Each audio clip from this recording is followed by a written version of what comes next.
So now that we have a solam and we have some solar masses of some beans, let's see how we can use that information to help us to count things. So first of all, these are the numbers that I came up with. Your numbers might be slightly different, but we'll refer to these later. Just go ahead and use your numbers, not mine. There might be some variation. It might be interesting to look at how many sig figs we could use, and such that we would all agree. Might be a good thing that we could talk about sometime, but for now we'll just use your numbers. And so what can we do with these things? Well, think in terms of units. These are masses per group. It's grams per solam of that kind of bean. It's grams per group. And so if we look at it this way, we can look at this and we can say, well, we can form a formula here. And the formula looks a little weird, but it's really pretty simple. We have the number of grams in the bean's masses, and so what all the beans together weigh is equal to the number of solams, or the number of groups, times the solar weight, which is the weight per group. So weight, or mass, I'm going to use the terms weight and mass interchangeably, which you can do in chemistry, not so much in physics. They are not the same, but we don't really experience that different as we get through chemistry most of the time. If you're interested in what that difference is, take physics, but we'll just use them interchangeably. So if I say weight, if I say mass, I mean grams either way. So the bean's mass, or the mass of the whole thing, is equal to the number of groups that you have times the weight per group, the solar weight. Of course, the other formula is pretty simple. It's just the definition of the solam. The number of beans that you have total is equal to 158. That number never changes for the solam, times the number of groups, the number of solams that you have. So if I have 5 groups, 5 solams, and 158, I would just take 158 times 5 to find out how many beans were in that group. And so these are your two basic formulas. One relates the mass to the number of groups to the number of weight per group, and the other relates the number of beans to the number per group. And so those are the two formulas. How can we use them? But before we try to use them, let's look at the units. The units for beans, for B is beans, the units for S, the number of units for groups is the solam. That's the kind of group we're using. It could just as easily be dozens or moles if we were using some other kind of counting. And the solar mass is W sub S. I'm going to use that abbreviation because we're going to kind of call it weight, the solar weight, or the solar mass of the kinds of beans, is that's in grams per solam. And then G just stands for grams, of course. And so these are our two formulas, kind of simplified. Those are the two. Make sure that you have them written down somewhere as we go on to see how we can do some of these problems. So how do we do them? Well, here's an example problem. How many navy beans are there in 12 solams? So our two formulas, B equals S times 158, or, oh, that didn't come out very well. Trust me, that says 158. Or G equals S times W sub S.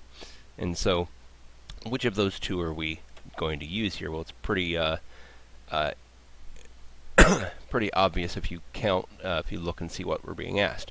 We're being asked how many beans. We're asked for beans, so we need to find beans is what we're being asked for. And we've been told solams. We know that it's 12 solams. So we're being asked for this, and we're being given this, and that's just a number. So we don't know this information so much, so we're going to use this top formula. So the number of beans is equal to the number of solams times 158.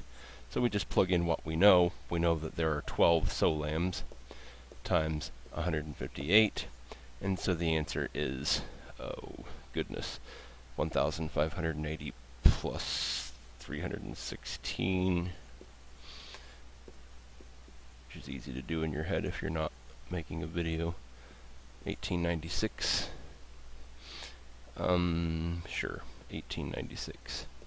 So we know that 12 solams of navy beans, contain 1,896 beans. Never forget your unit. What about a different kind of problem? Cancel that. What are you doing to me? What are you doing to me? Stop it. Stop it. Alright, so let's go on to a different problem. How many solams are in 255 grams of baby limas? So, like with every other problem, we just see what are we given. These are our two formulas. You might notice that sometimes I write S times 158 and other times I write 158 times S. It doesn't make any difference whichever way you want to do it. So how many solams are in 255 grams of baby limas? So again, we identify what we know.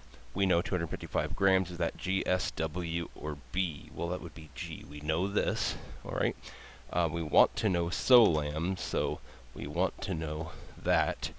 And we're told that it's baby limas. Now that's interesting because they don't give us the solar mass, but the fact that they tell us that they're baby limas means that we can go up to this chart we've made, and we see that baby limas have a solar mass of 52.5 grams per solam. And so we actually have that information. So it becomes obvious that this top formula, we have two of the three, and it's asking for the third. So we're going to use that. So we're just going to plug in what we know. Grams is 255 equals solams, which is what we're trying to find, times the solar weight of baby limas, which is 52.5.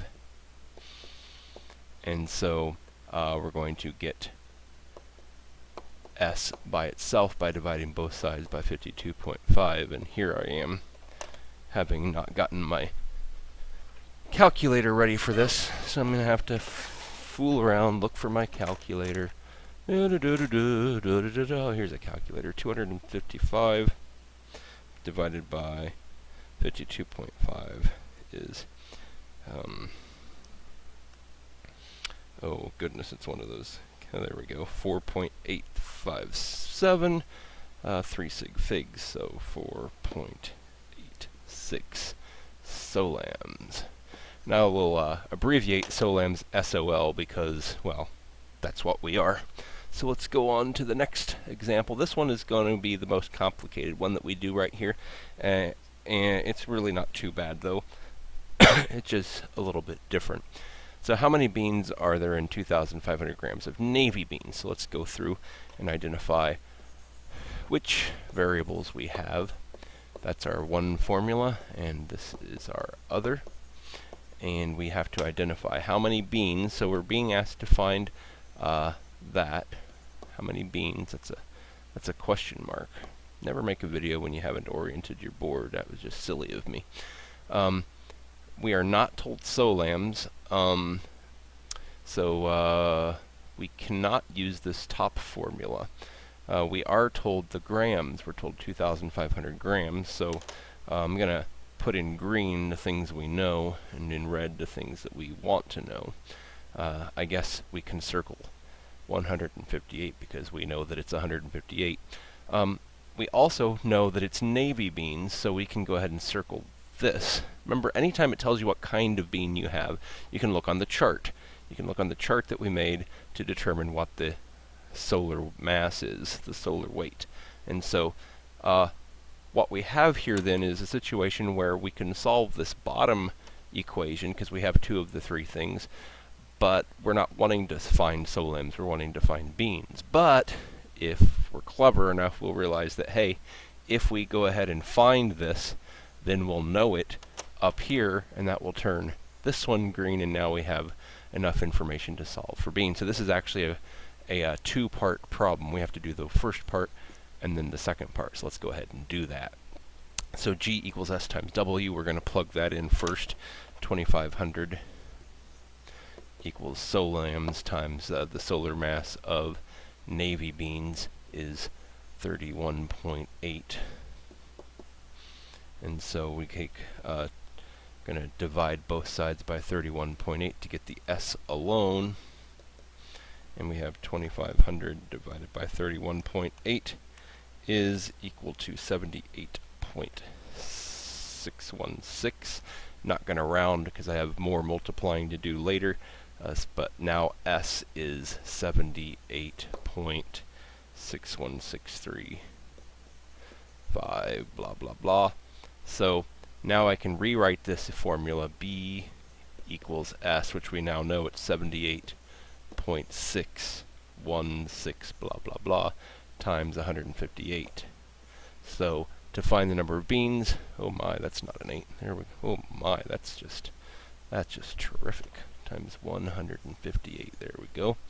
So we take that 78.616 times 158, and that gives us 12,421, which with 3 sig figs gives us, actually 2 sig figs is all we can justify. 2 sig figs here, and that gives us about 12,000 beans. So there you go. We can actually weigh a whole big group, 2,500 grams, 2.5 kilograms, which would be like 6 or 7 pounds of beans, and we could figure that there would be about 12,000 if they were navy beans. Now that number would be different if we were doing large limas or black-eyed peas, but that's what it would be for the large, for the navy beans. And so that is how we can use the solam formula to find out beans. And after we've familiarized ourselves with that a little bit, we will go ahead and we will learn how to do it with something called a mole.